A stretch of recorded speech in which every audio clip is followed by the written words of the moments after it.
In this video, I'm going to show you how to make your Stihl weed eater or trimmer into a brush cutting machine.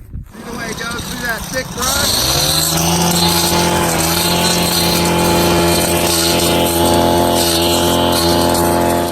So, in order to do this, you're going to need two parts. And the best and cheapest place to get them is off of Amazon.com. And they are linked up in the description below. These parts are pretty much universal for any Stihl weed eater. And it's definitely way cheaper to get them off Amazon than at your Stihl dealer. And I will show you the two parts that you need to do this modification. So, this first part is basically just the housing piece that allows you to attach the different blade rather than running the, stock wire. And the second part you're going to need is, of course, the blade.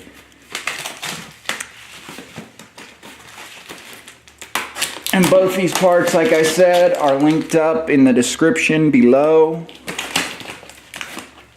And this is a very easy mod to do and well worth it.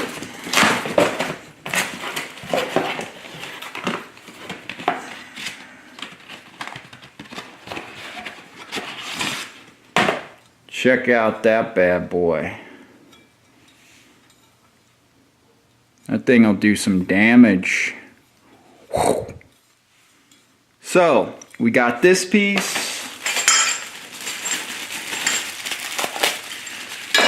and we got our piece that is going to allow us to mount this up, the housing.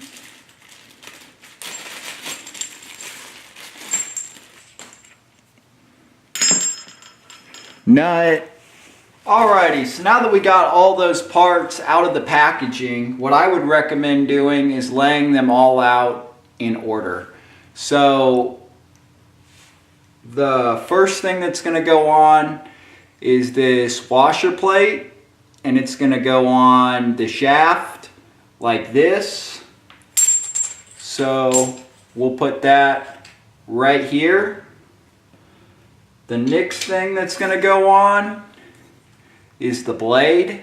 The logo is going to be facing up towards you. So it's going to be facing towards you, and you're going to want to pop out this little plastic deal that's in the center. Toss it. So this is going to go on the bottom, like facing towards the grass. And the logo is going to be facing you. Next thing that's going to go on is the housing, and then the nut. So, to get off our old head, what you're going to want to use is just a Phillips screwdriver, about this size if you got one. Doesn't really have to be a Phillips. Just has got to be something to stick down in there, in this hole right here. And there's two notches. Either notch you can catch. You'll feel it when it locks in like that. And then you're going to turn it this way. That way. Then this piece is just going to spin off. You can put this up for safekeeping. So we'll get rid of that. Then we got this headpiece, which you're still going to need, and as you can see, there's those two notches right there. Your screwdriver goes in one of those notches, doesn't matter which one.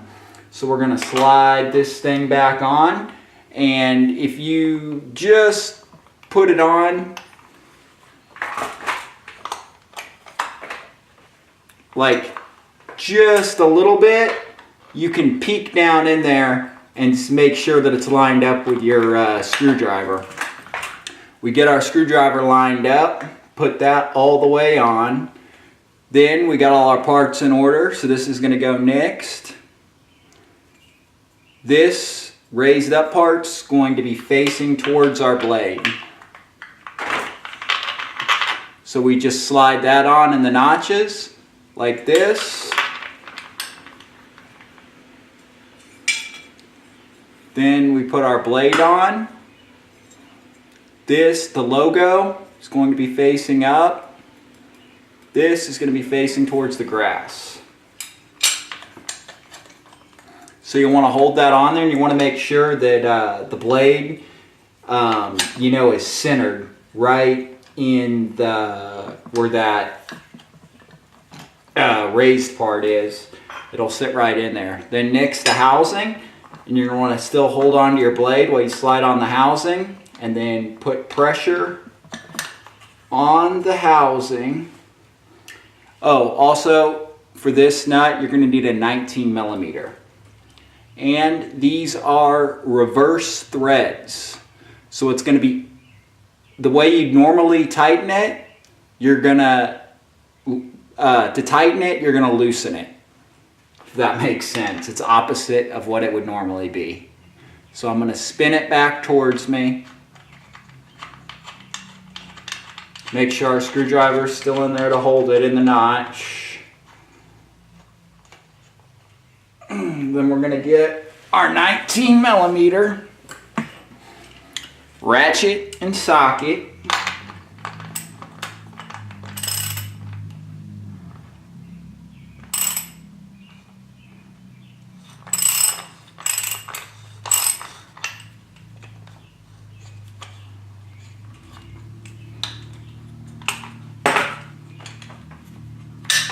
And it came out of the notch. Now we got it back in the notch.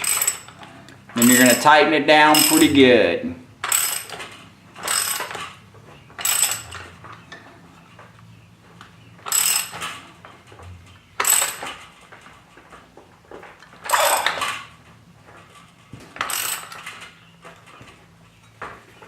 I want to get it pretty tight, but obviously, you know, you don't want to strip it out, so don't go super crazy tightening it. And I think that's good. Alrighty. So that's how you get your blade on.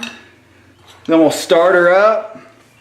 And in the description below, there's this blade that I got that's quite a bit cheaper. Or I've also linked the Stihl brand blade that's about 3 times more expensive. You know, I'm sure the Stihl brand one's probably made out of some, you know, better metal and will probably last longer. With this stuff, you usually get what you pay for.